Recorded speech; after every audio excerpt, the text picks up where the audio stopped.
예, 자, 오늘은 특별한 날입니다. 제가 3번 연속 찍은 분이 나오셨습니다. 감사합니다. 네. 그리고 새날 이 땅은 김병기 땅입니다. 네, 가끔씩 지나가죠 옆에. 네, 그런 동네에 제가 살고 있습니다. 지역구 의원이 국민의 힘이신 분들 꽤 있죠. 네. 전생에 나라 팔아먹으신 분들이세요. 자, 출발하겠습니다. 오늘부터 이거 쓰고 있거든요. 오사봉으로. 당원이 최고다. 당원이 최고위원이다. 119번째 방송 시작하겠습니다. 지금 제 앞에 두 분 나와 계십니다. 일단은 양문석 경기 안산갑 국회의원 나오셨습니다. 어서 오십시오. 네, 안녕하십니까. 비밀병기 김병기를 닮았다고 하다가 얻어맞을 뻔한 양문수입니다. 최종병기라고 하죠. 본인의 선거 때 그거 미세요. 최종병기. 죄송합니다. 네. 최종병기 김병기를 닮았다고 옆에서 이야기하다가 얻어맞을 뻔한 양문석입니다. 네. 어서 오시고요. 경로 양문석 선생님. 진보의 윤석열. 자, 그다음에 서울 동작갑 국회의원 김병기 의원 나오셨습니다. 어서 오십시오. 네, 반갑습니다. 네. 우리나라 최고의 방송 새날을 저희 지역구에 품고 있는 동작가 그렇죠. 김병기입니다. 네. 야, 이렇게 과찬을 들으니까요. 방송 진행이 어렵네. 네. 자, 좀 방송 진행하기 어렵게 구성을 했습니다. 그러니까요. 네. 왜냐하면 이게 좀 그런 게 있어. 우리 지역군 내가 뽑는 거잖아요. 예, 예. 그러니까 조마조마하게 지켜봐요. 네. 혹시나 만약에 의정활동하다가 덜컥수 같은 게 걸리거나 양문석처럼 구형 3년 삐걱하면 6개월 받을까봐. 굉장히 곤란하거든요. 네. 그러니까 그 당원 지지자의 모든 막 열망이 모여 있는 그 집합체이기 때문에 네. 굉장히 제가 조심스럽다는 말씀. 예, 조심스러울 수밖에 없습니다. 또 심지어 그 옆에 양문수까지 있어. 목소리가 커서 슬픈 짐승이요. 경로, 막말, 고성의 양문승입니다. 이러는 B급 옆에 또 A급 앉으니까 불편하시겠지. 그런 걸 다 거쳐야 재선되고 삼선되는 겁니다. 자, 여러분 있잖아요. 제가 계속 늘 말씀드리는데 국회의원 후원회가 딱 계좌번호가 위에 있지 않습니까? 그런데 올해는 대선이 있을 예정이잖아요. 후원금이 민주당 국회의원이 너무 많아. 국회의장 빼고도 170명입니다. 다 골고루 나눠주려니까 한 사람당 170만 원은 필요해요. 그렇게 어려워요. 그래서 금액이 중요하지 않아요. 1,000원씩만 보내주셔도 돼요. 숫자가 중요해. 정치인들은 금액보다 숫자가 중요하다고 하더라고요. 네. 몇백 명이 몇천 명이 보내는 그 느낌. 자, 신한 100-037-192395 양문석 의원의 그다음에 농협 301-0191-9098-01 김병기 의원의 많은 관심 가지고 있다가 마음에 드는 말씀을 하시면 차후원 땡 이렇게 보내주시기 바라겠습니다. 자, 그리고 채팅창 상단에는 김병기 TV, 양문석 TV 바로 가기가 있으니까요. 뭐 다른 거 하실 필요 없어요. 저건 누르고 가셔서 구독만 누르고 오시면 됩니다. 자, 근데 이제 이거 하나 질문 하나 해볼게요. 지금 안산 국회의원이시니까 네. 4.16 생명안전공원이 네. 이 문제로 문재인 정부 때도 그렇고 뭐 윤석열은 관심도 없을 것 같고 예. 이게 지금 유가족 주도로 착공식을 한다 이 이야기잖아요. 예, 예. 근데 거기 지금 국회의원이 지금 3명이잖아요. 네. 양문석, 전해철, 김의원 이렇게. 네. 이분들만 참석해서 좀 안산시장은 안 나오고 이거 착공식을 이제 한다는 겁니까? 예.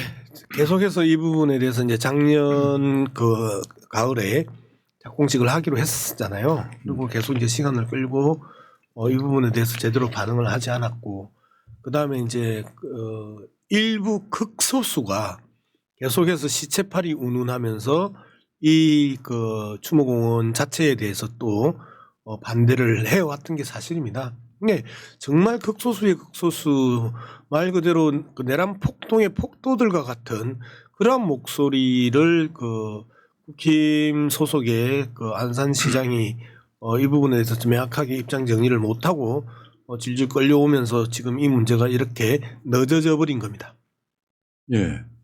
이 부분은 그래요. 이런 부분이 사회적으로 합의가 안 되고 진상규명이 끝까지 안 되니까 네, 이태원 참사도 그런 방식으로 올라가는. 그렇죠. 벌써 그게 2년 뭐 이렇게 지나버리지 않습니까? 네. 이 상황을 이렇게 만들면 안 된다. 그래서 이전 정부에서 철저하게 진상 규명을 했어야 되는 부분인데 이제 그 부분이 미진하게 끝났던 것들, 그 다음에 여러 가지 또 이 예산 사항에 있어서 전격적이고 전면적인 지원들 이제 이런 부분들이 마무리가 됐어야 되는데 그 부분이 마무리 안 되면서 이제 세월호 유가족들이나 세월호 관련 단체들은 상당히 고통스러운 시간들을 지금도 이제 보내고 있는 아쉽죠. 것이고, 예. 여러분 광화문 나가시면요, 그 시의회 옆에 조그맣게 기억 장소라고 있잖아요. 네. 거기 가서 방명록 하나씩 쓰고 오세요. 그게 아까 우리 의원님들한테 5천 원씩이라도 숫자가 중요하다는 의미가 그런 거거든요. 그 토요일 날마다 이제 우리가 그 강화문 앞에서 집회를 하지 않습니까? 그러면 세월호 유가족들이 오셔가지고 어떤 때는 라면도 주고 어떤 때는 김밥도 주고 준비해 오셔서 그렇게 또 봉사활동을 하고 계십니다. 그래서 여러분들이 토요일 집회에 참석하시면 세월호 유가족들 부스에 꼭 한 번씩 들려서 네, 맞죠. 또 그 힘을 좀 실어주시면 좋겠고요. 너무너무 고마운 게 세월호 유가족이 그 현장에서 김밥을 나눠드리는데 전국에서 그렇게 김밥을 만들어서 세월호 유가족에게 보내서 그거를 또 배포할 수 있도록 또 해주신다고 하는 또 그런 또 따뜻한 마음들이 또 있습니다. 그 집회 현장 나가면은 네. 이제 그런 식으로 나눔하지 않습니까? 네. 그게 5.18 때랑 똑같은 거예요. 저 어렸을 때 봤던 거. 미안하지만 이 안산시장 같은 분들은 진짜 정치하면 안 됩니다. 행정을 해서도 안 그러니까요. 되고. 왜냐하면 이게 모든 게 인간이 중심이 되는 거 아니겠어요? 네. 근데 그 인간 중심의 본성의 중심이 측은지심이거든요. 맞아. 이게 옳고 그름을 따지는 문제구나. 이렇게 손으로 따지는 문제가 아니거든요. 이 세월호 문제는. 네. 근데 세월호 문제에서 저쪽 그러니까 국힘 쪽 계열이나 아니면 지금 안산시장 같은 사람이 하는 스탠스를 보십시오. 무슨 참 핑계가 많아요. 얘기도 많고. 근데 그렇게 따질 게 아니고 그 문제는 먼저 해결을 해야 되는 문제거든요. 근데 맞습니다. 그걸 하지 않으면 그 사람은 그건 정치 또는 뭐 남 앞에서 대중적인 그런 행정이나 정치를 할 자격이 없는 거죠. 아니, 세월호는 또 윤석열 정권과 무슨 책임이 있는 것도 아니잖아요. 아, 그렇습니다. 직접적으로. 네. 그럼 해줄 법도 한데 시장은 안 나와. 나 국힘이니까. 이게 뭡니까? 이게? 제가 가장 눈물 났던 장면 중에 하나가 그 이태원 참사 직후에 이 세월호 유가족들이 이태원 참사 유가족들을 위로를 하러 아이고, 왔었는데 그때가 가장 눈물이 났었고요. 또 한 번의 그 사건이 있었었죠. 오송 지하차도 참사가 있었을 때 12구 이태원 참사 유가족들이 오송 그 지하차도 참사 유가족들을 위로를 하러 가는 모습들 그리고 세월호 유가족들이 위로를 하러 가는 모습들 이런 모습 속에서 정말 그 우리 국민들 그다음에 이 고통을 겪고 있는 유가족들의 마음들을 새롭게 고통을 받는 그들을 향해서 따뜻하게 품어줬었을 때의 모습들 네. 이런 것들이 정말 기억이 나네요. 이게 참사가 반복되면 안 되는데요. 네. 자, 그 다음에 지금 민주파출소. 네. 근데 가짜뉴스가 보통 제정신 가진 사람이면 이게 가짜뉴스구나 금방 알거든요. 근데 가짜뉴스가 극성이라는 건 가짜뉴스를 믿는 사람들이 많다는 뜻이잖아요. 네. 근데 이 헌법재판소에서 윤석열이 가짜뉴스를 만들잖아요. 네. 곽종근과 홍장원이 그걸 이용해서 민주당이 당연히 공적이다. 누가 보면 내란이 안 난 줄 뭐 그런 식인 거예요. 수준들이. 근데 지금 보니까 민주파출소 등에서는 이제 국민의힘의 가짜뉴스를 시리즈로 내고 있더만요. 네. 예. 어쨌든 뭐 권성동이 그 입만 열면 거짓말, 뭐 윤석열이 그 입 벌구 입만 열면 구라라고 이야기하는 입 벌구에 대한 부분에 대해서는 이미 국민들이 어련히 뭐 그러겠지, 뭐 의뢰이 그러겠지 이제 이 정도 수준까지 왔는데 권성동의 이 거짓말은 상당히 교묘하게 지금 거짓말하잖아요. 근데 저희가 그걸 좀 잘 봐야 되는 게 권성동이 목표로 하는 것과 윤석열이 목표로 하는 건 확연하게 다릅니다. 제 그 의견이 들어간 거지만 국힘의 특히 권성동 의원 같은 경우에 목표는 명확하거든요. 그거는 정권 재창출이나 정권 유지가 아니고 네. 이재명 대표 제거입니다. 네. 이재명 대표만 나오지 않으면 본인들은 이번 선거에서 지더라도 자기들이 3년 후에 재기할 수 있다고 생각을 하는 겁니다. 근데 이재명 대표가 대통령이 되면은 그런 것은 자기네들도 보수가 괴멸되고 있다는 걸 갖다가 너무나 잘 알고 있는 건 초조함의 발로라고 봐야 되거든요.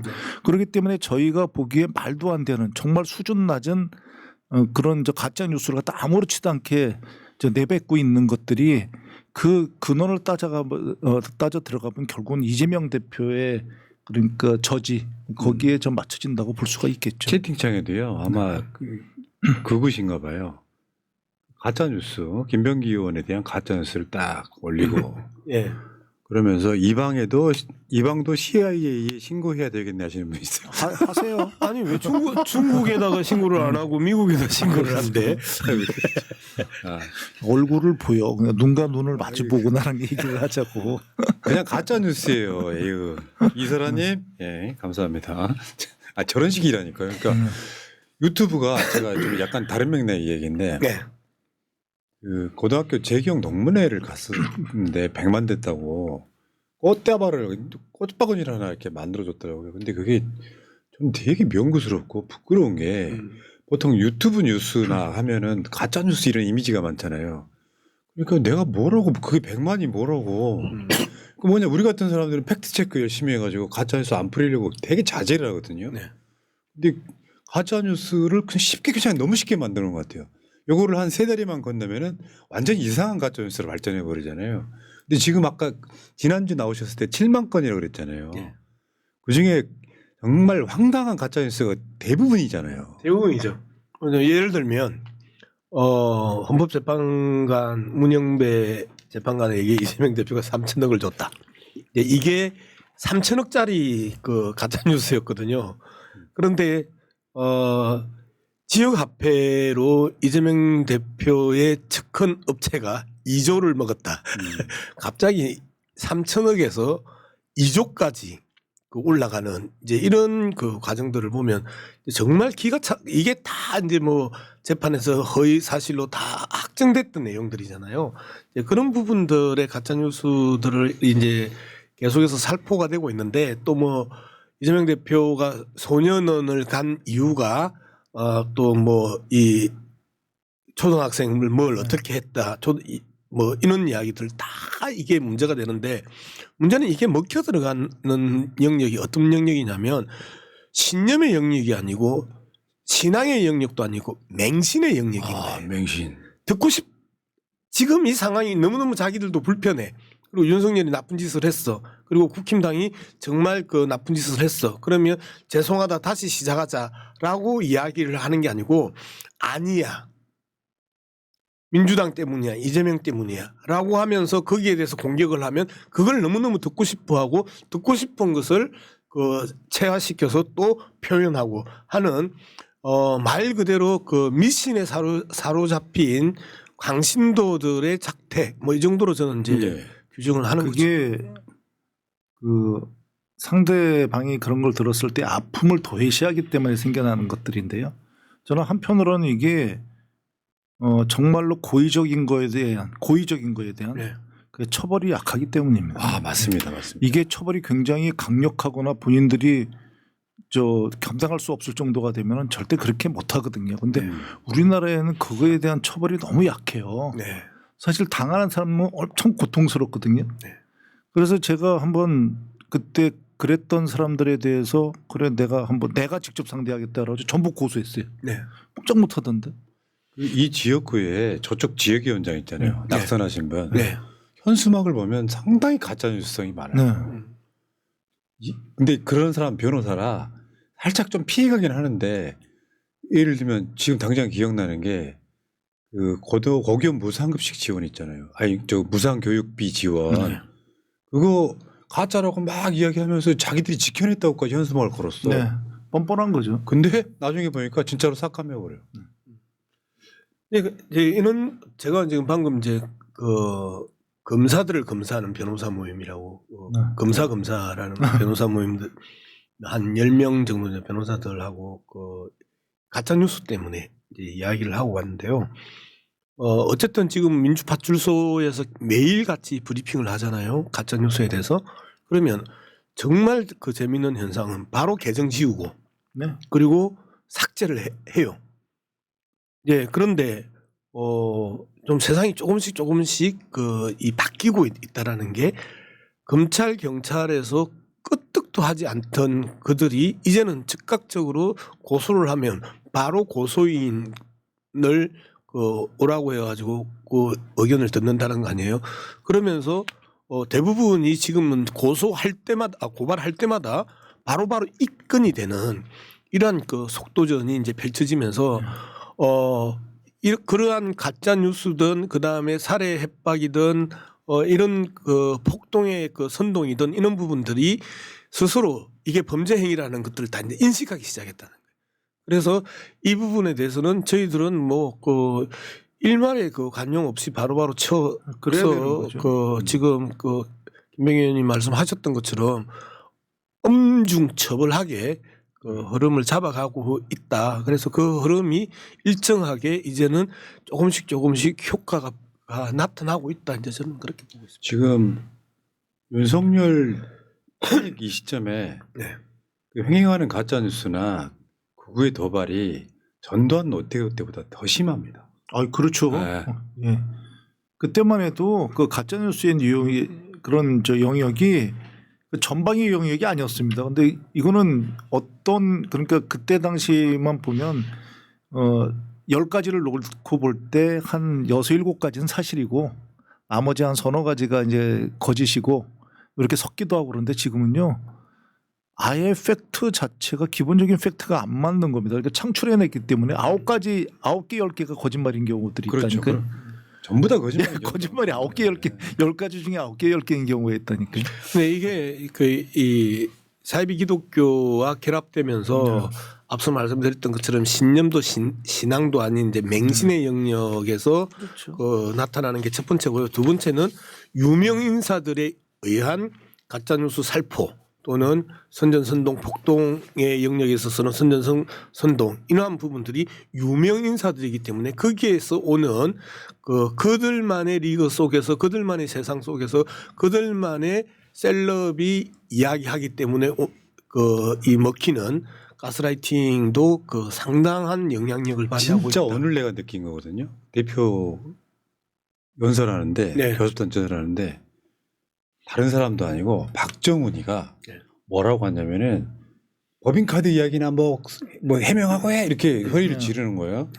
근데 그 박정훈이는 이재명 대표 유진교사 녹취록을 편집해 갖고 짜깁게 했던 네. 대표적인 가짜 뉴스를 내는 사람이에요. 그 법인카드 이런 문제 같은 것도요. 또 디테일로 들어가면 시간 많이 걸리니까 우리 시청자들은 다 아니까 그 정치인들이 그렇게 얘기하면 정치인들이 거짓말 할 리 있어? 이렇게 돼버리는 구조. 네. 그러다 보니까 세상이 뭐가 진짜인지 가짜인지를 막 혼돈스럽게 만드는 그런 지경까지 와버렸다. 그나마 지금 막 고발하고 그러니까 좀 많이 수그러들었죠. 네, 예전의 현상을 보면 이제 지금은 워낙 이제 정치 고관 요청들이나 이 지식인들이 상당 부분 편제되어 있고 그다음에 언론개혁 운동이나 언론 비평 영역이 많이 발달되어 있기 때문에 뭐 방송에 나왔더라, 신문에 났더라. 이런 것들이 상당 부분 그동안에 주고 있었거든요. 그리고 감히 상식적으로 원칙적으로 말이 안 되는 영역에 있어서 아이고 신문에 났더라 그럼 조선일보겠지. 뭐 이렇게 했는데 이게 이번 12.3 내란 폭동 이후에 아무런 여과 장치 없이 그리낌 없이 그대로 생살 그대로 이제 터져 나오면서 다시 시대가 반동한 과정을 맞죠. 우리가 보는 것 저희가 같아요. 조금 살펴봐야 될 게 가짜 뉴스가 그러면 왜 횡행할까? 지금 이 시기에 말도 안 되는 가짜 뉴스가 왜 횡행할까를 갖다 좀 근원적으로 근원에 들어가 보면 그건 두려움입니다. 그러니까 이재명 대표가 대통령이 진짜 되는 거 아니야라는 두려움인 거죠. 그러니까 그 두려움이 없다면 굉장히 좀 뉴스 같은 걸 갖다 살펴볼 텐데 지금 살펴볼 겨를이 없는 겁니다. 그 두려움이 본인들이 만들어낸 공포거든요. 네. 뭐 포비아 그런데 대표는 단 한 번도 대표님은 단 한 번도 그런 얘기를 하고 계시지 않거든요. 네. 근데 본인들이 두려움을 창출하고 있는 겁니다. 그러니까 아무 얘기나 막 던지는 거예요. 근데 그 얘기가 누가 받아들여지든지 말든지. 그러니까 뉴스의 수준이 가짜 뉴스의 수준이 옛날에는 굉장히 정교하면 그 참 골치 아프거든요. 네. 근데 굉장히 수준이 낮아지는 거죠. 그런 문제들도 있는 것 같습니다. 가짜뉴스 국정원도 다루잖아요 옛날에는. 아 그래도 국정원은 좀 만들어서라도 하는데 요즘 뉴스는 네, 이 대목에서 이제 제가 이 예전에 고문을 했었잖아요. 네. 고문을 하면서 가짜 진술을 따낸 거잖아요. 네. 근데 지금은 고문 자체를 안 해요. 그냥 얘가 이렇게 진술했다고 가짜로 써버리는 거야. 그냥 가짜로 써버려요. 그리고 이걸 공소장에다가 넣는 거야. 그리고 법정에서 그 이야기를 하는 거야. 고문의 이유는 네가 자백해라 또는 거짓 진술해라. 이게 고문의 이유였는데 이 단계를 갖다 뛰어넘어 버린 게 현재 대한민국 검찰의 극우 매체나 극우 네. 방송도 아니, 마찬가지입니다. 근데 그게 윤석열 수준 아니에요. 성관이 직원 데려다가 야구 방망이 들고 부정선거했다고 불어.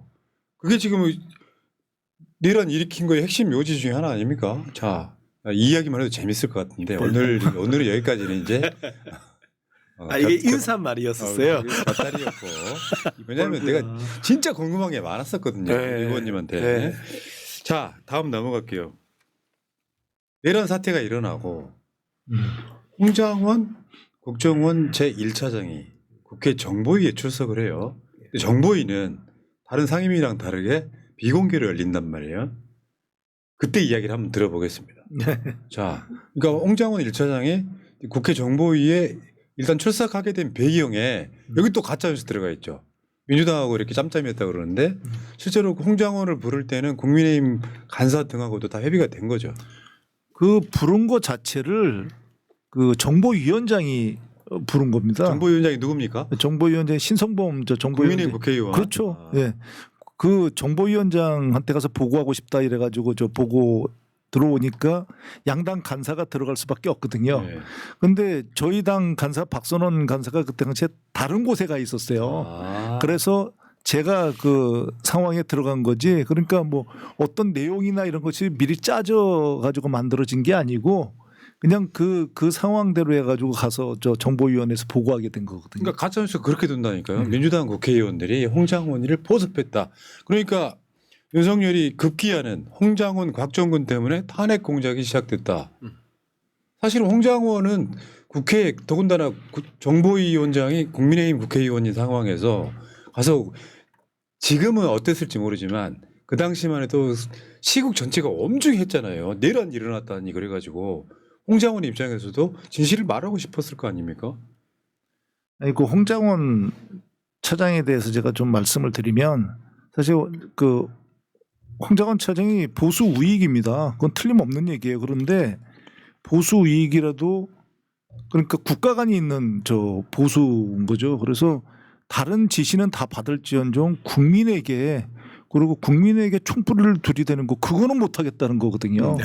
그래서 거기에 대해서 와서 진술을 한 것뿐이지 그래서 뭐 지금 진술이 바뀌었네 안 바뀌었네 하는 얘기들이 많이 나오는데 그렇지 않습니다. 이거는 다시 살펴보면 뭐 명확해지는 거니까 처음부터 얘기하는 게 딱 그 말 스타일이거든요. 원래도 평소 때도 그런 스타일로 얘기를 합니다. 근데 명확하게 끊어서 간단하게 얘기한 그대로 그 내용 그대로 지금 일관되게 진술하고 있는 거거든요. 그럼 이거예요? 저때 이제 그 비공개 회의 이렇게 끝나고 김병기 의원 나오셔가지고 이제 홍장원 1차장의 이야기를 전달하는 거예요. 워딩 그대로 말씀드리겠습니다. 미친 X로구나 생각했고 그 다음부터는 메모를 하지 않았다고 합니다. 이게 이제 언론에 많이 나왔던 장면이란 제가 말이에요. 그게 만든 게 아니고 제가 그렇게 머리가 좋은 것도 아니고 제가 여기다가 받아 적었다니까요. 네. 이게 그 수첩입니다. 이게 수첩에다가 그대로 얘기하는 걸 받아. 좀 보여주시면 안 돼요? 아예 뭐 얼마든지 그때 적었던 말. 네. 뭐. 이 다 읊어드리면 안 되죠. 아니 그거 제가 그대로 다 얘기한 지금 겁니다. 홍장원 부원장이 지금 대부분 이야기한 거잖아요. 네 그렇습니다. 네, 제 얘기에 들어 있지 않습니다. 그렇겠네요. 네. 근데 이게 밖으로 다 나가면 안 되니까 정보위에서 비공개로 하고 네. 이제 간사들이 이야기 추려 갖고 내는 거죠. 그렇습니다. 예. 야 진짜네. 그러니까 이야기 핵심은 홍장원이 윤석열로부터 명단을 받아서 적다가 너무 황당해서 윤석열이 아니고 여인영. 여인영 박적. 여인영. 네. 그러니까 지금 윤석열은 이게 홍장원은 윤석열한테 전화를 받은 건 맞잖아요. 아 그렇습니다. 제가 그때 그 전화 통화한 내역까지도 공개를 했고요. 네. 그리고 윤석열 당시 그 윤석열 대통령이 싹 잡아들여 그렇게 얘기하는데 그게 그 당시에 계엄이 난 이후에 그 방송 봤냐? 그 방송 봤습니다. 근데 그것들 싹 잡아들여 이 기회에 그랬는데 뭐 싹 잡아들이라는 게 갑자기 간첩을 잡아들이라는 건 아니잖아요. 그래가지고 그러면 저것을 저 방첩사령관이랑 저 상의해가지고 하도록 해. 방첩사령관한테 전화했더니 방첩사령관이 저 얼버무리다가 대통령한테 전화 받았다 그랬더니 그러면 불러주겠다 그러면서 이거 위치 추적 같은 거 이거 해주라 그러면서 쭉 사람들을 불러준 거 아닙니까? 근데 본인은 맨 처음에 그냥 적은 거예요. 근데 적다 보니까 이게 정치인들 이름이 막 나오기 시작. 뭐 1번이 뭐 이재명 뭐 대표님부터 나오기 시작한 거니까요. 그러니까 미친놈 아니야 그래가지고 그냥 적다가 안 적었다는 거 거의 다 적었더라고요. 그러니까 보니까. 여인영한테 네. 전화가 올 거니까 네. 네가 좀 도와줘라 이거였고. 예. 근데 여인영한테 전화를 건 거죠. 그러니까 본인이. 네. 예. 방첩사령관한테 전화를 건 여인영 좀 거죠. 도와줘라. 예. 위치 추적 이런 건데 실제로 최근에 나온 뉴스가 이거예요. 14명 구금 방첩사 간부 진술 네. 홍장원 메모와 대부분 일치. 여기 보면은 14명이라고 지금 그 받아 적어 있는 네. 그다음 숫자 한번 보여줘봐요. 수첩에 이렇게 적혀 있어요. 네. 근데 여기 보면은 명단이 이제 이렇게 되어 있습니다. 호성미 구금 명단은 14명이고 이재명, 우원식, 한동훈, 조혜주, 조국, 양경수, 양정철, 이하경, 김민석, 김민호, 김명수, 김호준, 박찬대, 정청래. 네. 근데 여기는 방첩사 이야기고 예. 방첩사령관이 명단을 홍장원 차장한테 불러주니까 이게 말도 안 되는. 네. 그러니까 여인영은 적극 가담자. 저게 저 대부분 일치한다고 하는데 저도 뭐 여기서 다 얘기는 못하지만 그거로도 많은 정보를 갖다가 취합해가지고 제가 저 분석하지 않았겠습니까? 네. 근데 저기서 딱 한 명만 틀려요. 그래요. 실질적으로는 뭐 대부분 일치가 아니고 일치한다고 보는데 왜 그러냐면 받아 적는 입장에서 이름 같은 것들이 낯설잖아요.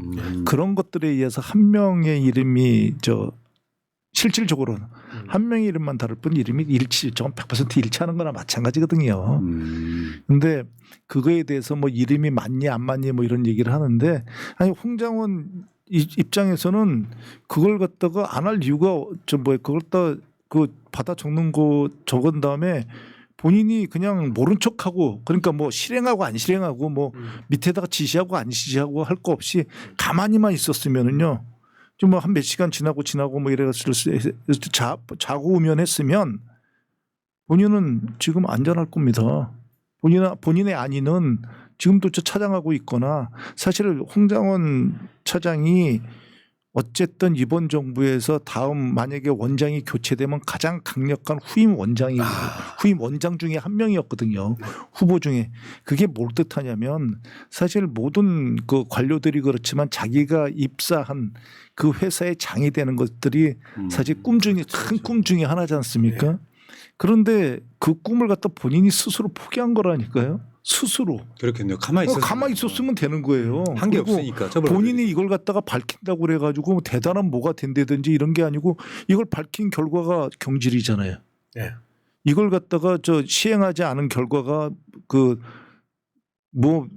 국정원장께서는 국정원장은 이 얘기 저 얘기하지만 어쨌거나 결론은 홍장원만 경질됐잖아요. 그렇죠. 다른 분들은 경질 안 되고.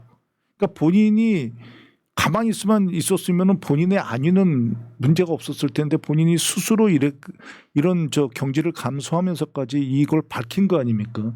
본인의 가장 진짜 평생에 품었던 꿈일 수도 있는 그 꿈도 포기해가면서 그걸 갖다가 비하하거나 거기서 가짜 뉴스를 그러면서 가짜 뉴스를 만든 사람이 어디 있습니까? 그러니까요. 내가 죽어야 되겠다 그리고 가짜 뉴스를 만든 사람이 어디 있냐고. 그 탄핵 공작의 주범으로 지금 몰아버린 거잖아요. 윤석열 측에서요. 네.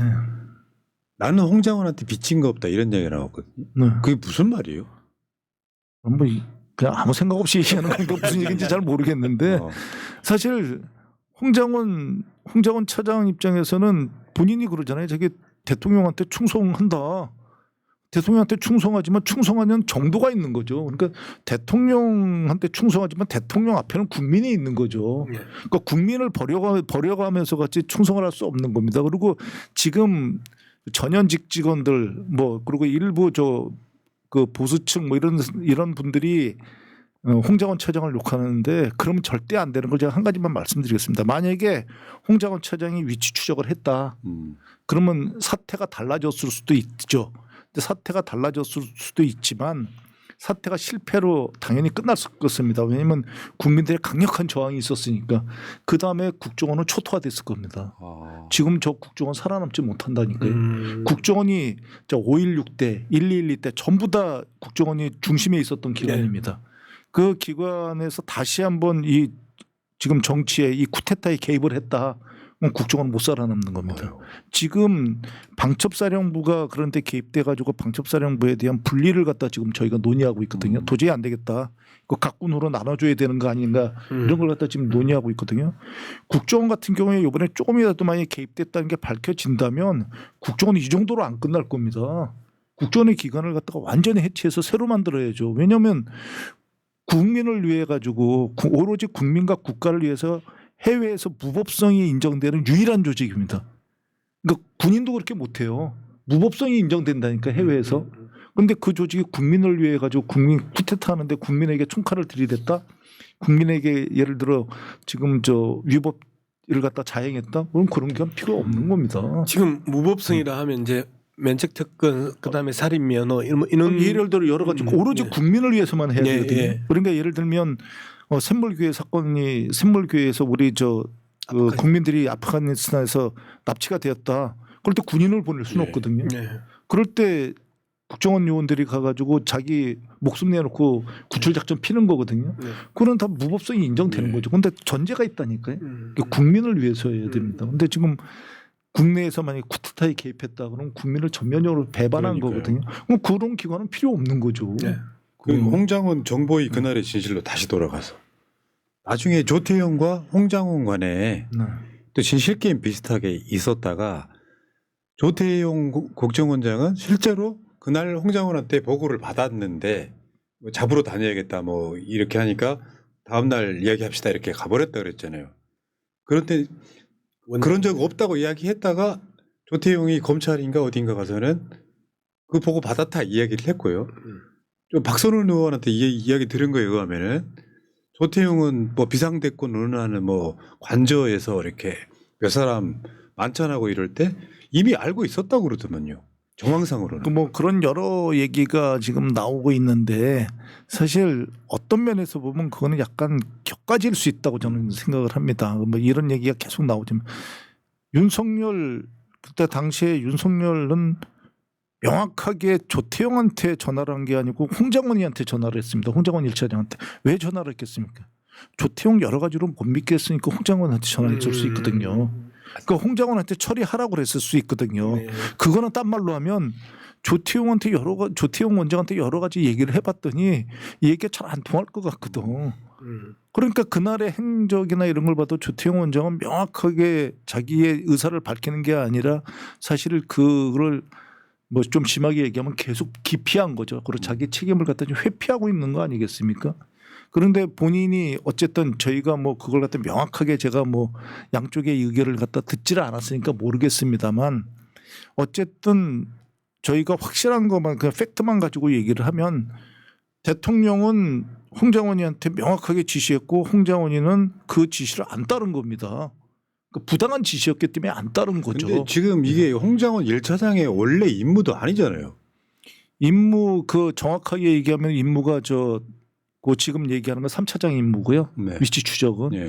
그리고 일부의 그건 2차장 그 안보조사국 옛날 안보수사국의 네. 업무고요.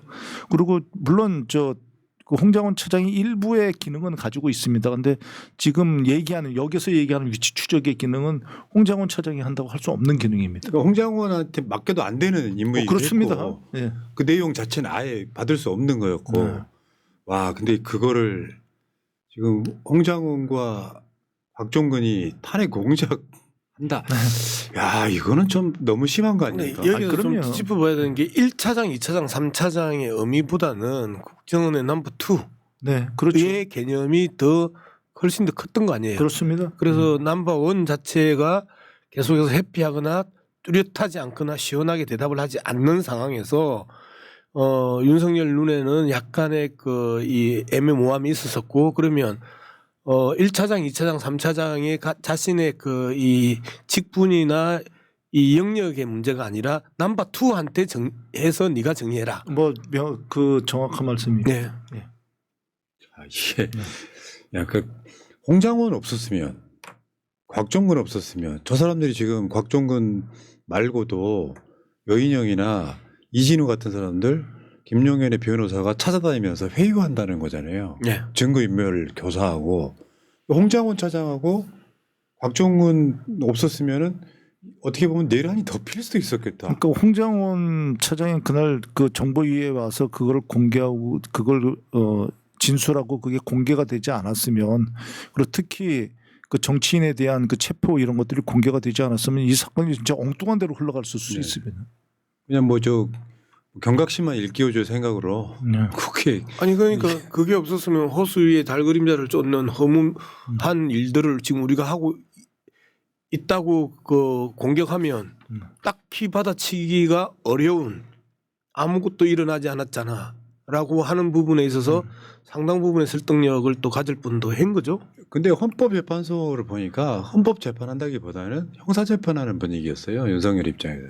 형사재판에 조금 유리할 생각으로 어떻게 보면 이 탄핵을 피해갈 수 있겠어요. 일단 국회에 군인이 침투했고 그게 요원이었든 의원이었든 아무 상관없이 더군다나 총든 그 군인들이 또 포고령까지 갖고 오면서 이게 정당화가 된다면 그러면 마음에 안 들면 앞으로는 저 법원에서 판결한 거 마음에 안 들면 군인이 가서 창문 깨고 들어간 다음에 그러니까요. 반쯤 죽여놓은 다음에 나오면 되는 거라니까요. 그리고 우리 지금 방송하고 있는 거 마음에 안 들면 군인이 몇 명 보내가지고 여기에 깽판 치고 난 다음에 나가면 된다니까요. 그렇지 않습니까? 얘기가 논리적으로. 그게 그 얘기를 아무렇지도 않게 뻔뻔하게 하는 것 자체가 기가 막힌 얘기라니까요. 그것도 배울 만큼 배운 분 양반이잖아요. 누가요? 네, 죄송합니다. 누가요? 큰 말 실수를 했는데 배우려고 서울대 나왔다 그래서 배웠다 그러시면은 참 대한민국의 대학생 말 철회하겠습니다. 참. 아, 야 어쨌건 홍장원이라고 하는 어떻게 보면 좀 큰 수학일 수도 있고.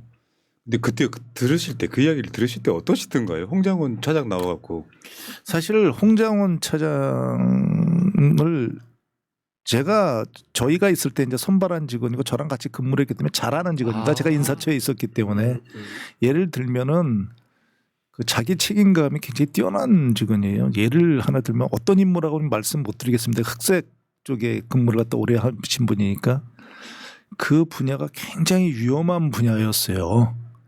근데 제가 그쪽에 가야 되겠다고 얘기를 했을 때 두말 없이 짐 싸서 간 직원이거든요. 굉장히 위험한 업무였습니다. 거기 굉장히 희생도 컸고. 아니, 그런 업무도 그냥 위험한 영역이 북파 공작은 이런 거 해외 나가는 거 아니에요? 또는 하여튼 굉장히 위험한 업무 같은 것도 있을 때 일단 주어지면 굉장히 책임감이 강하고 그렇기 때문에 그 책임감 강한 데서 많은 자기 동료들이 손실되고 희생되고 이러는 걸 보면서 진짜 국가관이나 이런 거 그다음에 국민을 위한 그런 것들이 굉장히 강하거든요. 근데 이런 얘기를 딱 들었을 때 본인이 그날 저희한테 이렇게 얘기를 하는데 담담합니다. 그러니까 막 흥분하지도 않고 얘기를 갖다 그 진술하는 그 스타일이에요. 평소 때도 혼자 얘기하는 톤이 것도 그 톤이다 이거죠. 딱 그 톤으로 이렇게 얘기를 하면서 본인이 나름대로 이렇게 적은 것도 있을 텐데 본인이 그러니까 거의 기억에 의해서 딱 얘기를 하는 거죠. 그러니까 얼마나 많이 고민을 했겠어요. 그리고 이제 이런 거 불러주는 거, 사람 이름 순서 같은 거 그런 것만 조금 참고를 하고 그러니까 아니 다시 말씀드리지만 본인이 이런 걸 갖다 얘기 안 했으면 자기가 최고 그러니까 자기가 원장 자기가 후보자였다니까요. 그런 사람이 그런 걸 포기하고 얘기를 하는 게 그만한 만약에 어떤 반대 급부가 있었다 그러면 무슨 급부가 있었겠습니까? 그러니까 그런 거 전혀 없이 얘기를 갖다 담담하게 한 거라니까요. 그 당시 제 기억나는 언론 보도에 흐름이 있었는데요. 갑자기 홍장원이 등장을 해요. 조선일보. 그러면서 체포 명단에 한동훈이 있었다 같은 보도가 나와요. 그리고 나서 뭐 홍장원하고 한동훈하고 통화를 했는지 어떤지 잘 모르죠. 저 그거는 제가 말씀드릴 수 있습니다. 제가 다시 말씀드리지만은 그 말씀 안 드린 거와 모르는 거는 전혀 다른 겁니다. 아, 그렇습니다. 그래서 여기서 말씀을 드리면 홍장원은 한동훈 그 전 대표의 그 국민의힘 전 대표의 전화번호 모릅니다. 여러 통화하지 않았습니다. 저 통화한 사람이 누군지 알고 있습니다. 근데 그러고 나서 한동훈이 자기 자신이 체포 대상에 있었다는 걸 알게 돼요. 그러면서 탄핵에 굉장히 적극적인 상태로 변화하는 측면이 있었죠. 네. 저는 그러니까 홍장원이 뭐 예를 들어 자기의 그런 로비를 위해서 뭐 했다 이런 거는 참 치졸한 얘기입니다. 그거는 한동훈한테 물어보면 금방 알거든요. 근데 로비를 할 이유가 없는 상황이잖아요. 그렇죠. 로비라는 거는 자기가 살기 위해서 하는 건데 예. 이거는 자기가 죽으려고 나온 거라니까요. 침묵했으면 그 전혀 문제가 안 될 그 지금 딱 그게 상황이었는데. 조태용 스탠스 아니에요? 아니 제가 저 그 말씀하시니까 한 말씀만 더 드리면 나오면서 참 걱정되더라고요. 좀 짠하더라고요. 이렇게 그걸 적고 제가 이제 기자 브리핑을 하러 나오면서 저 후배가 이제 삭막한 그 찬바람 부는 진짜 광야에 혼자 서게 될 텐데 또 국정원 직원들은 기본적으로 퇴직을 하더라도 국정원 직원들끼리 모여서 지낼 수밖에 없어요. 그 밖에 생활을 안 해봤으니까요. 그럼 거기서부터 수많은 진짜 음해와 배척을 받게 되는 그 억울함을 당하게 될 텐데, 야, 저 얼마나 고민을 했으면 저 얘기를 할까? 그럼 좀 얘기 안 하면 그만인 거거든요. 이거 본인이 그냥 입 다물면 이거 그냥 다 넘어가는 거 아니에요. 네. 그 전에 얘기할 때까지 누구한테도 이렇게 자세히 얘기를 갖다 한 적이 없는 얘기지 않습니까? 이 얘기를 갖다가 담담하게 하더라니까요. 이제 참 나오면서도 내가 진실을 위해서 이거를 갖다가 내 얘기를 해야 된다. 저 이걸 그 후배가 개인적으로는 그 후배가 정말로 저 고뇌에 찬 그런 얘기를 했던 걸 갖다가 내가 브리핑을 한다. 근데 브리핑하는데 참 저는 이제 앞으로 어떻게 죄송합니다. 그러니까 지금 뭐 말씀하시는 앞으로 어떻게 될까? 좀 정리를 해보면 그 수장이 될 수 있는 기회를 스스로 차버렸고, 그리고 로비할 이유가 없었고, 그 다음에 뻔히 보이는 배신자 프레임에 쏠려 들어갈 수밖에 없는 상황이었던 진술이었고 정언이었는데, 여기를 대놓고 로비라고 구명 로비라고 때리니까 이제 저분 입장은 얼마만큼 속이 문드러질까요? 아니 구명 로비를 하려면 아무 말도 안 하면 되는 거죠. 그러니까 아무 말도 안 하고 있으면 되는 거지. 국회에서 국정조사 청문회 때 홍장원 차장이 저 윤석열 대통령 참 좋아했습니다. 뭐든지 해드리고 싶었습니다. 이렇게 말을 시작하잖아요. 그거 사실일 거예요. 네. 그럼 하나만 더 질문이요. 네. 한간에는 홍장원 차장이 문재인 정부 때 조금 약간 좀 핍박받았다 이런 소문도 있었거든요. 그 직원은요. 그리고 국정원 같이 고위직에 이제 국정원에서 고위직에 올라가면 부침이 있겠죠. 한직으로 돈다고. 예, 부침이 있겠지만 그거는 어떤 직원이 30년 동안 요직에만 있으면 그게 이상한 거 아닙니까? 박근혜 정부 때 국정원장들 이병기, 이봉호 이런 사람들 네. 있잖아요. 그때 비서실장도 그랬죠. 제가 말씀드리면 아마 홍장원 차장 그러니까 국정원이라는 조직을 좀 이해를 해야 되는데 국정원이라는 조직이 좌익이면 그게 이상한 겁니다. 사실은 대부분이 우익화되거든요. 보수화되고 그런데 하나 명확한 거는 그 역대 원장들이 또 그 더 어렸을 때는 더 그 홍장원 직원이 젊었을 때는 역대 국장들이 오면 홍장원이라고 있다며 그러면서 찾던 직원이었습니다. 완전 그 에이스였네요. 정도로 굉장히 능력이 있는 직원이죠. 그러니까 그 직원이 사실은 능력이 그렇게 있고 역대 원장들한테 했다는 건 딴 말로 하면은 밑에 애들 죽어놨다는 소리입니다. 일도 세게 시키고요. 활발하고 카리스마도 있고 뭐 요새 나오는 거 보십시오. 그러니까 일 잘하기 때문에 역대 원장들이 다 중용을 했는데 그게 사실은 본인한테 도움이 준 게 아니에요. 왜냐하면 거기는 사실은 흑색으로 이렇게 했으면 대북공작국장으로 보냈어야 되거든요. 근데 워낙 능력이 뛰어나니까 청와대로 데리고 갔습니다. 노출됐죠. 청와대에서 저 있는데 다음 이병호 원장 같은 사람이 내가 쓰자고 그러고 데리고 왔는데 비서실장으로 썼어요. 아이고. 노출됐죠. 그러면 그 친구는 이미 흑색 국장으로 흑색을 갖다가 총괄하는 국장으로는 용도 폐기되는 겁니다. 사실 거기에 가장 맞는 사람인데 가장 유능한 사람인데 그것 때문에 20년씩 우리가 양성한 사람인데 아. 그래서 그건 보낼 데 없어요. 그러니까 영국 공사로 보낸 겁니다. 그런데 이걸 갖다가 나중에 보고서 야 그걸 갖다 혜택을 받았다 뭐했다. 문재인 정부에서 예를 들어 뭐 핍박을 받았다. 문재인 정부에서 핍박을 받긴 뭘 핍박을 받습니까? 그 영국 공사 잘하고 그럼 영국 공사에서 중간에 철수해서 왔어야죠. 근데 영국 공사에서 왔는데 영국 공사에서 들어와다 보니까 그렇게 백색으로 돌리다 보니까 흑색 국장을 못 시키는 거예요. 다 오픈돼가지고. 그러니까 그렇죠. 그러니까 퇴직이 되는 겁니다. 그러니까 퇴직을 했는데 이번 정부 바뀌면서 워낙 유능한 직원이기 때문에 언젠가 발탁될 줄 알았어요. 그런데 저희가 생각한 것보다 사실은 발탁이 조금 일찍 된 거는 사실입니다. 그런데 나이나 이런 걸로 보면 그런 것도 아니고 그리고 일반적으로 얘기들 하는데 그 일반 육사 출신이 아니고요. 육사 대표화랑 출신이에요. 그러니까 우리로 얘기하면 총학생회장. 예, 총학생회장. 그리고 조금 홍장원이를 위한 제가 변명을 하면 홍장원이가 선발될 때 홍장원 차장이 선발이 될 때 보통 이런 육사 출신에 그것도 더군다나 701 특임대 출신입니다. 그런데 임용이 된 다음에 그런 직원들은 소위 그 당시에 성골이거든요. 그래서 그 국정원의 북미, 유럽, 그다음에 국내로 오면 정치 아니면 정치 종판 분석 뭐 이런 데로 근무를 하게 돼 있어요. 육사 성골이기 때문에. 그런데 기업으로 치면 비서실이나 인사실을 도는 거 아니에요? 예, 가장 센. 그런데 대북공작 분야를 갖다 지원했는데 당시나 지금이나 대북공작 분야가 가장 험하고 기피하는 부서거든요. 근데 그런 부서에 본인이 지원을 해가지고 제가 이 직원에 대해서 옛날에 그렇게 들은 얘기는 본인은 소대장 중대장 할 때는 그 국가와 국민을 위해서 전투하다가 전투 수행 중에 전사하는 게 꿈이었다는 거예요. 약간 또라이잖아요. 약간 또라이잖아.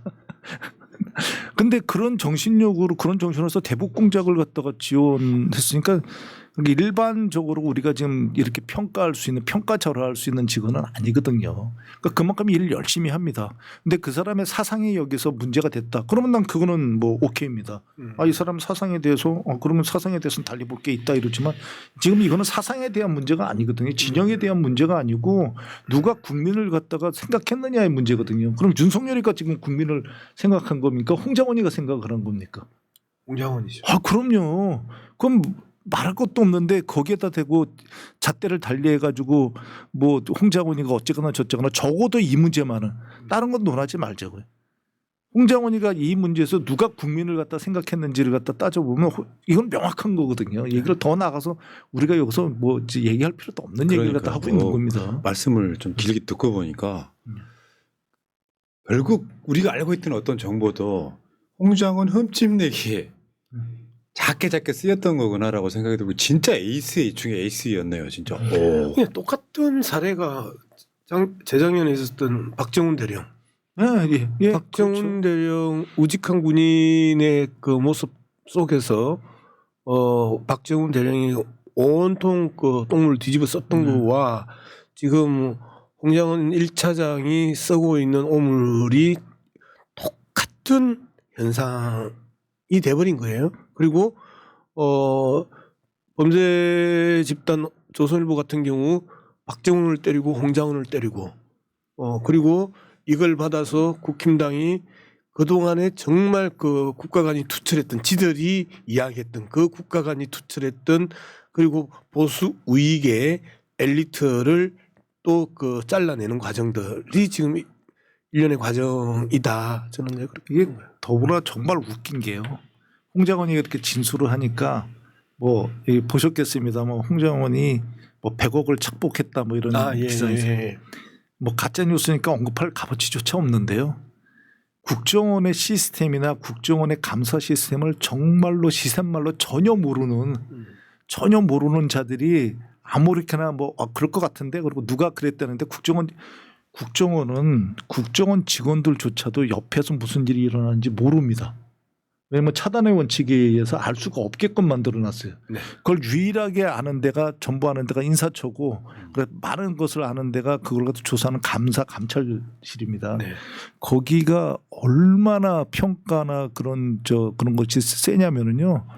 평가받다가 날 샌다고 할 정도로 계속 감사하고 그걸 그래야 되지 않겠습니까? 거기서 만약에 이 돈 문제가 아니고 만약에 국가 정보가 국가의 1, 2급 비밀이 만약에 새 가지고 북한으로 넘어갔다고 생각해 보십시오. 국가 안보에 결정적인 영향을 미치는 사항들이기 때문에 계속 조사를 하거든요. 아니 그게 제가 여기서 단언하는데 100만 원을 튀어먹어도 파면됩니다. 국정원은. 국정원에서 가장 세게 보는 게 금품수수예요. 금품에 관한 겁니다. 왜냐하면 이 금품에 관한 문제가 잘못되면 이게 전체를 망칠 수 있지 않습니까? 금품에 관한 문제인데 100만 원 먹어도 파면된다니까요. 국정원은. 그런데 100억을 먹었다고요? 있을 수가 없는 얘기들을 하고 있는 거거든요. 그리고 100억을 갖다가 본인이 쓸 수 있는 권한도 없습니다. 네, 제가 보기엔 이제 그동안에 이 50대, 60대, 70대가 가지고 있었던 국정원에 대한 불신들이 이 정치 개입 과정에서 이 불신들이 이제 많이 희석되고 그리고 국정원은 정말 뼈를 깎는 자기 변신의 노력들을 해 왔었는데 지금 이 사건에 있어서 홍장은 1차장이 100억을 먹었다니까 아직도 국정원이 옛날 군부 독재 시절의 그 모습으로 치안시켜 놓고 되돌려 놓고 쳐다보기 시작하는 이러한 시선들을 국힘이나 윤석열 일당들이 지금 갖고 있는 시각인 것 아니냐 저는 이제 그렇게 보는 거죠. 저는 김병기 의원이요 약간 홍장원 차장한테 동병상련 느끼셨을 것 같아요. 아까 말씀하신 인사처장 하셨잖아요. 네. 김병기 의원이. 네. 근데 그게 또 노무현 대통령과 연관이 있죠. 네. 나중에 노무현 대통령 정권 인수위원회 TF 들어가셨다가 TF 들어갔었죠. 인사처장 올랐는데 이명박이 해고를 시키는 바람에 소송에서 이겼어요. 좀 맥락은 좀 되게 비슷해 홍장원과. 그러니까 이런 애정을 드러내는 게 저는 충분히 이해가 됩니다.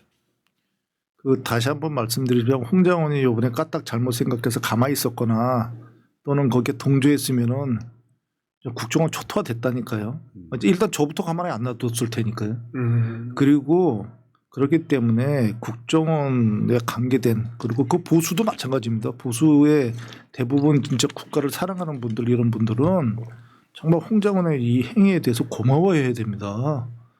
이게 자기를 희생하면서 이번에 중립을 지킨 거거든요. 정치 중립을 갖다가 실현한 거거든요. 요번에 방첩사나 다른 이렇게 경찰이나 경찰의 일부 나중에 처리되는 거 보십시오.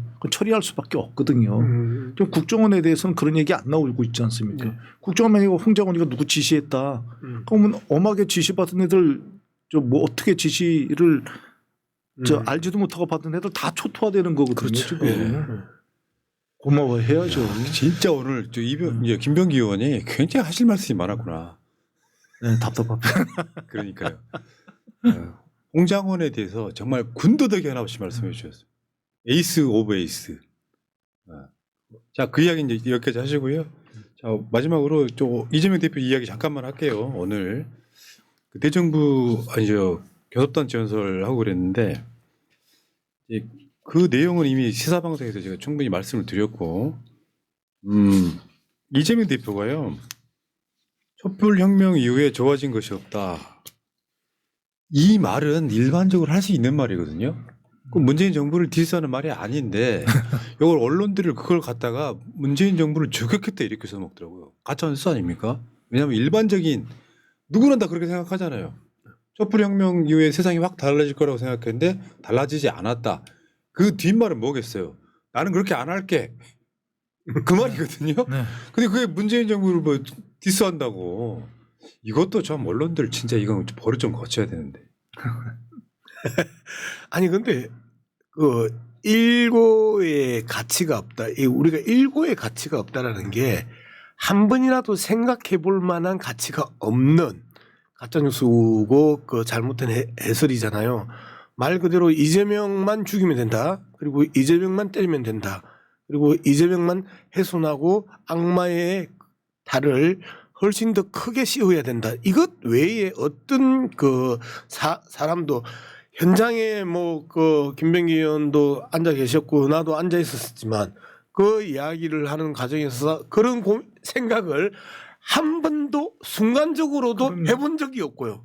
그리고 저는 또 현장에서 이 모니터를 보면서 들었단 말이에요. 여기에서 그런 그 생각을 해본 적도 없고 끝나고 나서 이렇게 해석하는 그 행태를 보면서 저들에게는 오로지 이재명의 악마 그 이상 그 이하의 목적도 없는 언론이네라고 이제 그러니까 김병기 의원도 문 대통령 때 발탁되신 거 아니에요? 그렇습니다. 네. 쉽게 표현하면 소위 언론들이 말하는 친문이야. 근데 그런 이질감 안 느끼시잖아요. 그럼요. 네. 여기서 제가 꼭 한 말씀 드리고 싶은 게 친문 친명으로 이렇게 막 갈라치기 하고 뭐하고 그러는데 대표님이 말씀하시는 거는 저는 이런 거라고 생각해요. 사람에 대한 문제 이전에 만약 촛불혁명을 했으면 우리가 과연 뭐가 문제였을까 그래서 시스템을 갖다가 사실은 그때 손보았어야 되거든요. 근데 시스템을 손보기에는 사실은 문재인 정부는 문재인 정부의 역할이 있었던 겁니다. 근데 그 역할에 대해서 우리가 잘한 거는 계승해야 되지만 우리가 아쉬웠던 거는 그걸 갖다가 반복하면 안 되는 거거든요. 그래서 저 대표께서 그러니까 좋아진 것 없는데 그러니까 국민들이 느끼기에 이런 거가 있을 때 이 문제에 대해서 이 아쉬웠던 거에 대해서 본인은 안 하겠다는 거거든요. 방법부터 손보겠다. 이렇게 시스템 같은 것부터 차근차근 다 살펴보겠다는 거거든요. 예. 완성하겠다는 게 아니잖아요. 맞죠. 네. 그래서 오늘 교섭단체 연설에서는 사실은 그 방법이 나오는 것 같아요. 네. 오늘 키워드 3개가 국민소환제, 주 4일제, 30초 추경 뭐 이 정도거든요. 그러니까 이런 방식으로 하나하나씩 바꿔 나가 보겠다. 도와주세요, 여러분. 그런 느낌 아닙니까? 근데 가장 이제 그 야유가 많이 나왔던 대목 중에 하나가 국회의원에 대한 국민소환제 이 부분이었단 말이에요. 쟤들은 스스로가 알아요. 지들이 소환의 대상인지를. 그러니까 민주당에서 전혀 반응을 보이지 않는 국회의원에 대한 국민소환제에 대해서 아주 발작적으로 반응을 하고 야유를 보냈단 말이에요. 이런 부분들입니다. 잘하면 문제가 없는 거잖아요. 잘하면 문제가 없는 거예요. 아니, 소환시키기 힘들어요. 진짜 힘들어 그거. 일하기도 바빠 죽겠는데 무슨 아니 그러니까 이 사람들 좀 약간 좀 어떻게 보면 좀 모자라더라고요. 그걸 경청해 줌으로써 태도가 국민들한테 바뀌거든요. 근데 그 상황에서 야당 대표가 연설하는데 막 그 잡음을 집어넣고 막 서리대고 이러는 건 정말 배워먹지 못한 행동. 예를 들면 그런 거예요. 국힘당 대변인 신동욱이 이제 그 문체위 전체 일을 하다가 제가 신동욱한테 열받아 가지고 그 이런 표현을 씁니다. 거짓이 사망을 낳는다. 거짓이 성장하면 사망을 낳는다 했더니 끝났어. 내 이야기가. 갑자기 거짓이 사망을 낳는다고요 하면서 버럭버럭 사망에 대해서 이제 그 달라들었어요. 그럼 자식아 거짓말 안 하면 되잖아. 그럼 안 죽을 거 아니야. 그 신동욱이가 네. 노무현 대통령 논두렁식에 보도했던 그 앵커 아니에요, 맞죠? 그래서 거짓을 자신들의 행위는 거짓을 전제를 하니까 너희 자식아 거짓말하면 죽어 이 새끼야라고 이야기를 하면 죽는데 네가 나를 죽인다고 나를 내가 말을 했는데 내가 죽을 짓을 했다고 이런 식으로 발작을 한단 말이에요. 근데 그래서 저들이 이야기하고 항의하는 모습들을 보면서 야, 좀 생각을 하고 이야기를 하는 거지. 경로, 버럭, 고성, 양문석도 생각을 하고 이야기를 하고 최소한 논리적으로 이야기를 하는데 생각 안 하는 줄. 지금 사실은 지금 대선이 이변이라 할 것도 없어요. 그냥 윤석열은 탄핵입니다. 근데 그게 2월 말이냐 3월 초냐 정도만 남겨져 있어요. 그럼 현실적으로 지금 대선 레이스거든요. 국민의힘은 대어놓고 대선을 지금 뛰지도 못해요. 탄핵을 반대하는 그 스탠스로 갔기 때문에 그러면 제가 봤을 땐 그래요. 이재명 대표가 오늘 디플로매트가 그런 얘기 보도했죠. 이변이 그러니까 무슨 특별한 일이 없는 한 다음 대통령 이재명이다 이렇게 말뚝을 박더라고요. 그럼 민주당 쪽에서도 사실 어떻게 보면 국회의원들이 지금 대선으로 가 있는 거잖아요, 마음은. 오늘 저는 국회 교섭단체 연설도 전 취임사 같았어요, 취임사. 그 정도로 사회 국가의 비전을 얘기하잖아요. 윤석열이 그 시정연설에 안 나오면서 야당 국회의원들이 자기를 모욕 줄일 것 같아서 안 나온다 그랬었잖아요. 야당 국회의원들이 이 정도는 해요. 피켓 정도는 듭니다. 국민의힘 의원들도 그렇게 할 수 있었을 것 같은데 중간중간에 소리 집어넣고 정말 배워먹지 못한 행동을 그건 서로 인정해 줘야 되는 거 아니에요? 어쨌든 오늘 대표도 그 말씀을 하셨어요. 내일은 우리가 경청하겠다. 내일 우리는 경청하겠다. 그런 이야기를 하셨는데 그 부분에 대해서는 뭐 초선인 제가 잘 알겠어요. 삼선인 김영기 의원이 이제 그 대표 연설이나 대통령 시정 연설 네. 이런 부분에 대한 분위기를 좀 말씀을 해주시면. 우리가 그 연설을 할 때 그 연설을 갖다 경청하지만 기본적으로 경청을 합니다. 그런데 연설에서 도저히 묵과할 수 없는 얘기가 나올 때 자연 발생적으로 저희가 거기에 대한 항의 표시를 하는 거거든요. 근데 그걸 갖다가 본인이 수용을 못 하겠다. 그 정도의 얘기를 갖다가 수용을 못 하겠다. 이거 반대도 아닙니다. 반대 의견도 아니고 다른 의견인 거거든요. 그 의견도 묵과를 못 한다고 하니까 본인이 결론을 내린 게 쿠데타라고 그러면 이건 정말 문제 있는 그렇죠, 거예요. 그렇죠. 이거는 진짜 기본적인 민주주의에 대한 기본 교육이 안 돼 있는 거라니까요. 민주주의라는 게 다 칼 갖고 싸울 수가 없으니까 말로 싸우는 거거든요. 그럼 말로 싸우는 것도 그 말이 그렇게 못 들을 정도의 얘기였으니까 한번 본인이 정말로 아니라고 생각한다면 지난 본인이 시정 연설했을 때 저희가 항변했던 얘기에 대한 지점각을 한번 다시 한번 되돌려 보라고 그러십시오. 그 얘기가 항변을 갖다 그러니까 다른 생각을 정말로 하지 못할 정도의 얘기였나. 사실 민주주의라는 거는 자기랑 똑같은 사상이나 똑같은 의견을 가진 사람의 의견을 존중하는 게 아니잖아요. 네. 정말 다른 의견 어떤 경우에도 도저히 이해 못하고 때로는 증오하는 의견도 그 의견이 민주주의 틀 안에서 이루어진다면 저희가 받아들여야 되는 거거든요. 사실 그걸 갖다가 지금 역대에서 가장 받아들이면서 하고자 노력을 계속하는데 정말 안 받아주고 있는 사람은 윤석열, 하자고 그러는 사람은 이재명 대표거든요. 그러니까 이재명 대표가 대표님이 비울 수밖에 없을 거예요. 왜냐하면 본인이 도저히 생각 못하는 사람인데 저 사람이 말로는 못 이기겠고 그리고 선거로 해봐서 국민들로 해가지고 이겨볼까 했더니 대패했고 그럼 본인한테 남은 게 뭐겠습니까? 주먹밖에 없는 거예요. 근데 주먹을 갖다 쓰려고 하는데 옛날엔 통했죠. 옛날엔 통했는데 이번에는 안 통한 게 젊은이들의 생각이 그렇게 되니까 현장 지휘관들이 다 젊은 층들이지 않습니까? 젊은 층들에게 그게 안 먹히는 겁니다. 지금 시대가 완전히 달라진 걸 본인만 모르고 있다니까요. 그러니까 쿠데타 하는 거죠. 네, 진짜. 근데 오늘 이재명 대표 연설에서 점수가 높아진 게 그거예요. 국민의힘을 쉽게 말로 제압하는 거. 거기서 태도를 보거든요, 사람들은. 와, 저렇게도 할 수 있구나. 그러니까 국민의힘이 딴지를 놓은 게 오히려 이재명 대표를 돋보이게 만들었어.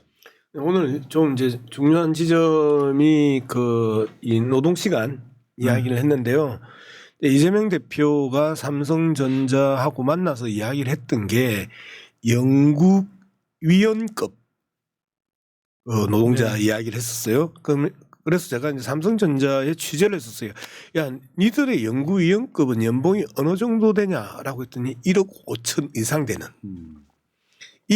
이분들이 이 노동 시간을 좀 탄력적으로 운영하자 이제 이런 이야기했던. 계속해서 그 한국 경제나 그 여러 경제 신문들이 한국 반도체의 경쟁력을 잃었던 유일한 이유를 뭐라고 이야기했냐면 주 52시간 요걸 가지고 계속 시비를 걸었었거든요. 그런데 그러면 전체 그 노동 시간 총량을 건들지 말고 연속성을 위해서 그리고 대상은 일반 제조업의 그 노동자가 아니고 연구위원급 고위연봉 전문위원들 이렇게 규정을 좁혀놨단 말이에요. 법적으로도 그 사람들은 노동자 아니죠. 아니 그거는 그 노동자죠. 사측이 아니면 저번에 노동자지. 이재명 대표가 사회보던 그 토론에서 예. 삼성 출신이 계속 그런 식으로 어그로를 놓는데 대표는 거기에 우호적인 느낌이 아니었어. 노동 시간에 대해서는 상당히 뭔가 좀 근데 그 부분 어. 그날 이제 상당 부분 그 워낙 강력하게 그 반도체 쪽에서 이야기를 해서 네. 상당 부분 수용을 했단 말이에요. 그래서 그 이 노동 시간의 총량제는 그대로 유지하되 그 부분에 있어서 그 유연성이나 탄력성을 좀 가지자라는 이야기고 대상은 적어도 1억 5천만 원 이상의 연구위원급 이제 요게 규정이었단 말이에요.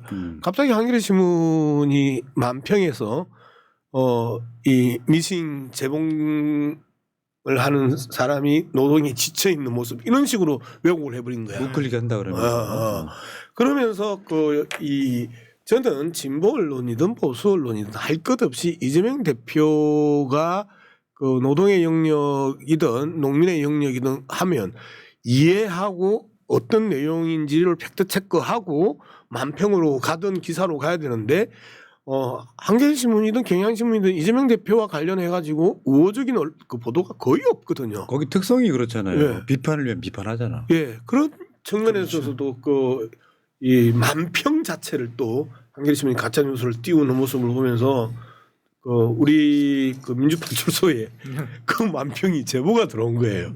근데 참 제 입장에서는 그 범죄 집단 조선일보 한 놈만 조져야 된다라는 게 기본적인 입장이고 조중동이라고 묶어서 이야기하지 말라. 이 중앙일보나 동아일보가 간간히 이 바른 말도 하고 있잖아요. 일관되게 범죄적 그 시각으로 이재명 죽이기를 나서는 거는 조선일보밖에 없거든요. 그런데 거기에 한겨레 신문을 가짜 뉴스라고 이야기하면서 공격하는 거는 참 민망해서 제가 그 내용을 덮었는데 이러한 행태로 진보 언론이라고 소위 말하는 이런 언론들조차도 이재명 대표가 했던 이야기의 진실을 왜곡하고 사실을 왜곡하고 있다라는 게 예. 지금 한국 언론의 환경이다. 저는 그렇게 봅니다. 알겠습니다. 최근에 이재명 대표 행보를 보면요. 옛날 노무현 대통령 때처럼 되실 것 같아요. 어떤 느낌이냐면 검사들과 대화하듯이 계곡 정비할 때 그 상인들 설득시키듯이 사회 현안에 대해서 예를 들면 지금 의료개혁 같은 거 대표가 대통령이 사회를 보고 서로 간에 막 토론과 타협을 하고 이 과정이 굉장히 많지 않을까 이런 생각을 한번 해봤습니다. 근데 노무현 대통령은 정권에 허니문이 없었었잖아요. 정권이 교체되고 나면 6개월 정도는 모든 언론과의 허니문 기간들 밀을 관계가 있었었는데 노무현 대통령은 아예 없었어요. 마찬가지로 이재명 대표가 어떤 행위를 하더라도 통합과 포용을 하더라도 야지를 놓을 것이고 그리고 명확하게 비판을 하면 봐라라고 이야기를 할 것이고 앞서 김명희 의원이 말씀하셨던 포비아 공포를 지들 스스로 만들어 놓고 그 공포를 이재명 대표가 만든 것처럼 뒤집어 씌우고 그리고 지들이 만들어 놓은 그 공포 안에 지들이 계속해서 잠식당하고 있는 이 현상들이 지금. 우리 국민들이 이거 하나만은 좀 생각을 하고 좀 생각을 했으면 좋겠어요. 뭐 언론이건 뭐건 모든 영역에서 사실 저희가 어떠한 이유에서든지 준비가 전혀 안 된 사람을 대통령으로 만들어서 대통령이 돼서 지금 나라가 이 지경이 돼버린 거거든요. 그런데 다음 대통령을 또 저희가 준비 안 된 사람을 대통령을 시킨다고요? 나라가 그냥 헌납하는 겁니다. 김문수. 네. 아니 누가 됐든 그러니까 다음 대통령이 이번 대통령의 기준은 누가 준비가 돼 있느냐입니다. 그리고 지금의 이 위기를 누가 돌파할 수 있느냐를 갖다가 이게 준거 기준이 돼야지 준비 안 된 사람을 또 만든다고요? 갑자기 지금 이 사태가 벌어졌는데 이건 어떻게 보면은 대규모 진짜로 재앙이거든요. 국가로 보면 대통령이라는 양반이 친히 쿠데타 하겠다고 그것도 해가지고 완전히 나라가 그냥 네. 지금 깨골창으로 그냥 집어넣어버린 거거든요. 근데 여기서 꺼내는데 준비 안 된 그리고 능력이 검증도 안 된 사람이 나와가지고 해보겠다고 그런다고요? 안 되면은요. 거긴 그거 완전 도박입니다. 저한테 그렇게 이야기를 하세요. 저를 보고 제가 뭐 그런 거 아니 너무나 그런 거에 대해서 생각들을 갖다 안 해서 그렇습니다. 마무리하겠습니다. 그 대표는요 길게 보면 성남시장 때부터 짧게 보면 한 4년 동안 대권 수업 받고 있는 거잖아요. 사실은 다 겪어보고 리더십도 발휘해보고. 아니, 자기의 능력을 또 입증을 했고요. 자, 야 우리 지역구에 제가 3번이나 찍은 국회의원 우리 김병기 의원이 나오시면 이상하게 어려워요. 나 서로 부치 관계도 없는데 어려워요. 자, 김병기 의원 나오셔갖고 또 반가웠고요. 자, 저 앞에 카메라 보시면서 예, 이 김병기의 땅에 새날이 있다. 새날 보여줬고 한 말씀 하고 가십시오. 하여튼 늘 저 감사드리고 그리고 저희의 그 의무를 다하지 못하는 것 같아서 송구스럽습니다. 근데 조금만 더 지켜봐 주십시오. 이번에는 저희가 결코 여러분들을 우리 지지자들 그리고 우리 국민들을 실망시키지 않겠습니다. 저희가 배전의 노력을 다해서 지금까지 못해왔던 거 반드시 이번에는 해내도록 하겠습니다. 감사합니다. 자, 센터링님, 양문석 의원님 지속적인 활약으로 우리나라 언론 외상 센터장이 되어주세요. 하셨고요. 자, 여러분 오늘 김병기 의원 방송 재밌으셨을 겁니다. 아유, 솔깃했거든요. 자, 여러분 마지막으로 후원 좀 부탁드리겠습니다. 신한 100-037-192395 양문석 후원의 농협 301-0191-9098-01 김병기 후원회로 돈이 중요한 게 아니라 여러분들의 후원해 주신 숫자가 중요하다는 말씀 드리면서 제가 한마디만 할게요. 네. 오늘 방송을 하면서 저는 좀 그 등이 서늘한 깨달음을 또 하나 깨달습니다. 저렇게 조용히 이야기해도 저 말씀 한마디 한마디가 폐부를 찌르고 그 다음에 정말 등골이 오싹할 정도의 이 뭐라고 그러지 죽비를 때리는 듯한 양수 맨날 그 소리를 아까까까까 해봐봐야